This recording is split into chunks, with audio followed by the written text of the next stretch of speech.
Anna just returned to her country and witnessed the tragic deaths of her parents. Holding a knife, she charged at the murderer, Michael, but was stopped by a young man named James, Michael's loyal assistant. Just as Michael was about to shoot Anna, James grabbed his gun and told him that such a trivial matter didn't require Michael's involvement, and he would handle it. With a smile, James raised his gun and shot Anna. She fell to the ground, and then James ordered his subordinates to drag her away and bury her. One of the men, unable to resist his desire, attempted to assault Anna, but was knocked unconscious by a man wearing a black mask. As Anna opened her eyes, she vaguely saw the man. The masked man picked her up and disappeared into the night. In his heart, he apologized to her, regretting that he was too late to save her parents. He placed her at the doorstep of her childhood friend Luis's house, rang the bell, and left, believing that Luis would surely save her. When Luis opened the door and saw Anna, gravely injured and unconscious, he rushed to carry her inside. In truth, the masked man was James. He recalled 16 years ago when he was not yet named James, but Bruce. His father, Tom, a righteous policeman, had been killed by criminals for protecting evidence. With tears in his eyes, he vowed to find the evidence in Michael's organization and avenge his father. Anna had nightmares, reliving the horrific scene of her parents' deaths. She woke up from the nightmare, and Luis told her that the bullet had nearly hit her heart, but she was lucky to survive. She had been unconscious for 7 days since she returned from the hospital. She was filled with rage and wanted to kill those responsible for her parents' deaths, but Luis held her and urged her to calm down. Anna cried in his arms, unaware that he was hiding a big secret. She remembered the man with the black mask and thought he might be Luis. She thanked Luis for saving her, and he didn't deny it. Anna silently vowed to infiltrate Michael's organization and kill both Michael and James. While Michael was interrogating a hostage, James drove in, throwing something out of his car. Michael's men thought it was a bomb and panicked, but it was actually a smoke grenade. In the confusion, James took the hostage away. Michael slapped his subordinate, David, criticizing him for being less capable than James. However, what Michael didn't know was that the masked man who had taken the hostage was actually James. Michael was furious because the license plate of the car used by the masked man was identical to the one that had belonged to the policeman Tom, and the masked man had repeatedly sabotaged the group's operations. Michael ordered his men to find out the identity of the mysterious man within a month. James delivered the hostage to a safe place and then hid his car. He slowly removed his mask and jacket, revealing his handsome face. He entered the elevator at the group's headquarters, where his identity naturally shifted back to being Michael's trusted assistant. Michael said he had killed a policeman 16 years ago, but that policeman had hidden crucial evidence in a car, which then went missing. He tested James by asking if he had seen the car. James replied that he hadn't. Michael then ordered James to investigate the car, saying he had high hopes for him. However, James knew that Michael was very suspicious. Even though James had been working for him for many years, Michael still did not trust him completely.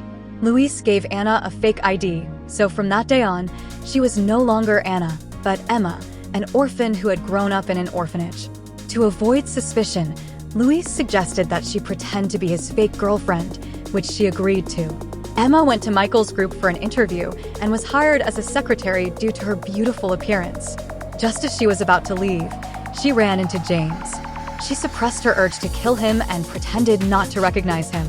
James stared at her for a long time, considering how to get her fired, but the HR manager mistakenly thought that James was interested in Emma and made her his personal secretary. Emma accompanied James to entertain clients. During dinner, he received a call informing him that the hostage he had saved a few days ago had committed suicide in prison, destroying all the evidence before dying. When James returned to the room, he found a lecherous client trying to force wine into Emma. Furious, he kicked the client to the ground and ordered them to leave. He wanted to take Emma to the hospital, but she resisted. At that moment, Michael happened to pass by. To prevent Michael from recognizing her, James hugged her waist and kissed her. Michael thought she was James's woman and didn't pay much attention. James carried Emma into the hotel room, as she was heavily intoxicated and struggling. In the process, he accidentally kissed her lips. He quickly got up, but she grabbed his tie and pulled him closer, making him feel a bit shy. He noticed the strong smell of alcohol on his suit jacket, so he took it off and threw it onto Emma. He then removed his tie and started unbuttoning his shirt. Just then, Emma woke up and, thinking he was trying to assault her, screamed in fear. He felt speechless because he only wanted to take a shower. Emma rushed into the bathroom and saw James just after his shower. She picked up a knife and charged at him, trying to kill him, but he quickly knocked the knife out of her hand and pinned her against the wall. She thought her identity would soon be exposed, but he simply said, "Don't try to seduce your boss," and then left. The next day, James deliberately made things difficult for Emma, finding an excuse to fire her. The HR manager took her into his office and attempted to assault her, but she grabbed something from the desk and smashed it into his head. The manager, furious, slapped her and then choked her. As she struggled desperately, James pushed the manager aside and punched him. He realized that Emma was already being targeted by other people in the organization, and rather than letting her be out there, it would be safer for her to stay close to him. He took off his jacket and draped it over her shoulders, telling her she could stay in the company. The HR manager, thinking James was away on a business trip, decided to take advantage of the situation and get revenge on Emma. He subtly hinted to the lecherous David to harass her. David had never liked James, and when he learned that Emma was James's woman, he became even more interested in her. James saw Emma being dragged into David's car and became very anxious. However, he couldn't confront David using his own identity, so he put on a black mask and went to rescue Emma. David and his men raised sticks to hit James, but he quickly defeated them. He called the police, then slowly approached Emma. She thought he was going to hurt her, but instead, he picked her up, and she accidentally kissed his earlobe. She felt that he seemed familiar and was sure she had seen him somewhere, but couldn't recall where. Michael, learning that David had been arrested by the police, became furious and decided to find out who the woman was who had clashed with David the night before. Emma worried that the manager might leak the information, but then she learned that he had resigned today due to illness. It turned out that James had already eliminated all the threats for her. The manager had been arrested by the police for prostitution. Emma encountered Rose at the company. Although they had been roommates abroad, their relationship was very poor. Emma pretended not to know Rose, but Rose immediately recognized her. She stopped Emma and pointed out that Anna had a red birthmark on her arm, and she noticed that Emma had the same one. Colleagues began to speculate that Anna might not be dead, but just as things were getting tense, James arrived and helped Emma out of the situation. Rose wanted to continue questioning Emma, but James sternly warned her to keep quiet. Left with no choice, Rose apologized to Emma, saying she had mistaken her for someone else. James then took Emma back to his office and directly exposed her true identity, calling her Anna. She was shocked, but James grabbed her arm and warned her to stay close to him and not cause any trouble. When he realized Michael was about to walk in, he forcefully kissed Emma to prevent her from being seen by Michael. Emma, furious, pushed him away and slapped him. They were both on edge, but James still didn't recognize her as Anna. He simply thought she was the girl James had been with in the hotel that day. That evening, Emma burned paper money to honor her parents and swore to kill Michael to avenge them. James told her she couldn't do it. She angrily retorted and stabbed him with a knife, but he didn't avoid it. Surprised and panicked, she asked why he hadn't dodged. To protect her, he didn't reveal the truth, but instead ordered her to stay by his side. Michael captured a spy planted in the group by the police. The spy tried to kill Michael, but James shot him and ordered his men to drag him away.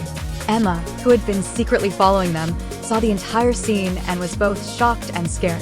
The subordinates thought the spy was dead and casually discarded his body in a remote area. Emma, gathering her courage, approached and found that the spy was still alive. She decided to take him to the hospital. The shot was actually intentionally missed by James, as he wanted to leave the spy a chance to escape. Emma told Luis about her job at Michael's company.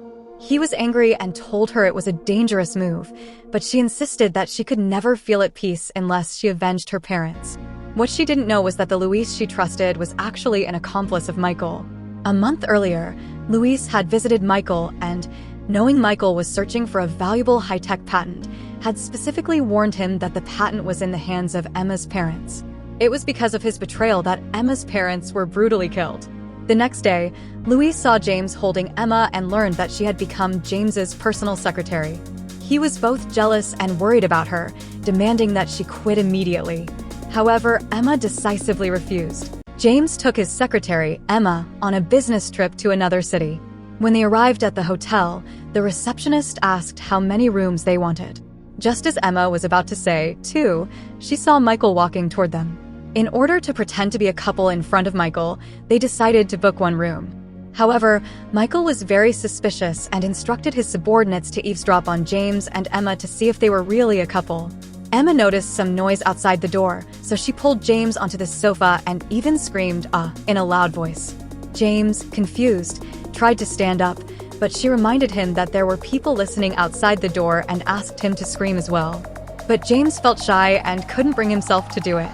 Michael's subordinates, wondering why there was no sound coming from the room, began to suspect that they were pretending to be a couple and burst into the room.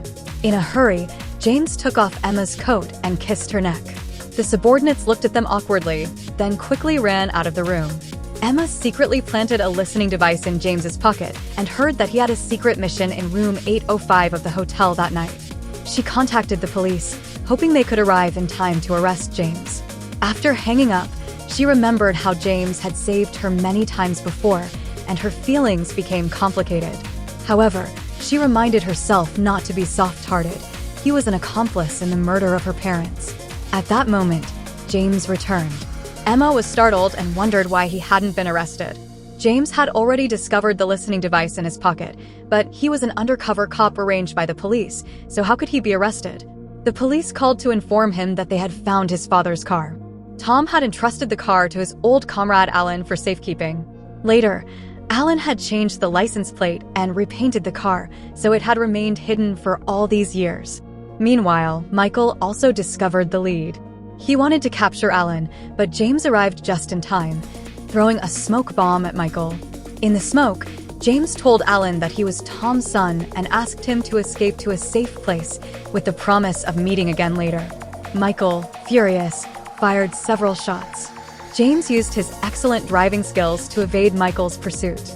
But after he got out of the car, he collapsed on the ground, weak from blood loss. It turned out that one of Michael's bullets had hit him. Due to excessive blood loss, he lost consciousness. Emma located him using the signal from the listening device. She recognized him as the mysterious man who had saved her multiple times. She then removed his mask and was shocked to discover that the mysterious man was James. She recalled all the previous details and realized that James had intentionally missed the shot to save her life. When he woke up, she told him that Michael already knew that the masked man was Tom's son, Bruce. However, she had already burned all of James's suspicious clothes, so Michael still didn't know his true identity. James confessed to her that he was an undercover cop and told her his story. His father had been tortured to death by Michael's men. His blood had dripped onto his son's face, but with his lips, he silently told his son to live well. Emma cried and apologized to James. She hadn't known that he carried such heavy responsibilities and pressure and had misunderstood him in the past. But he smiled, touched her head, and thanked her for saving him today. Michael's men came to search for the mole and saw James and Emma in their pajamas, looking very close. Michael scolded the subordinates and ordered them out of the room. As soon as they left, he nearly collapsed from exhaustion. Emma checked his wound and found that it had reopened and was bleeding. She became very anxious, but he urged her to stay calm because he couldn't go to the hospital immediately. It would alert Michael. The next day, James drove Emma home. On the way, she suddenly took his hand and told him that he was a hero. No matter what happened, she would stay with him and help him take down Michael's organization. Louis saw them together and became very jealous. He had been an orphan in an orphanage when he was young, while Emma was from a rich family. Later, her parents had sponsored him through school, allowing him to complete his education. But many people had mocked him behind his back, saying he was like a dog raised by her family to accompany her. He fell in love with her, but her father didn't approve of their relationship, believing that he was unworthy of her. From that day on, Louis vowed to climb to the top so that he could get everything he wanted. One day, Emma accidentally found a bank card on the table. Louis lied, saying it was just a regular card. But she recognized it as a VIP card from Michael's organization, a rare card only given to core members or those who had exchanged important intelligence with them. She cried as she confronted him, asking what information he had given to Michael. He shouted back, "Your family's information." He confessed that he had leaked her family's patents to Michael and was an accomplice in the murder of her parents. Emma slapped him hard, asking how he could be so ungrateful and heartless. He pushed her onto the sofa, saying that every penny her family had sponsored him with was a humiliation to him. He grabbed her by the neck, but she pushed him away and cursed him as a murderer. He tightly held her, knocked her down on the sofa, and tried to assault her. Emma grabbed something from the table and smashed it against his head. She ran into the bedroom and locked the door, calling James, but Luis burst into the room and hung up the phone. When James called back, he found that her phone line was busy and could not get through. Luis tied Emma up and locked her in the room. The next day, James learned that Emma had resigned, and her boyfriend Luis was handling her resignation. James became suspicious because Emma had promised to help him take down the bad guys, and she would never have quit at this point. He went to Luis's house and knocked on the door. The neighbor told him that Luis had left early in the morning with his girlfriend. James suddenly remembered that Emma had installed a tracker on both of their phones, so if one of them was in danger, the other could find them in time. She had told James that she was very familiar with this kind of technology and that her family's high-tech patents were all her own work. In addition, she had also installed a tracker on her watch. Using the tracker, James found Emma and untied her. She hugged him tightly and told him about Luis's crimes. He immediately called the police to have them launch a citywide manhunt for Luis. Luis told Michael that Emma was Anna and had not died.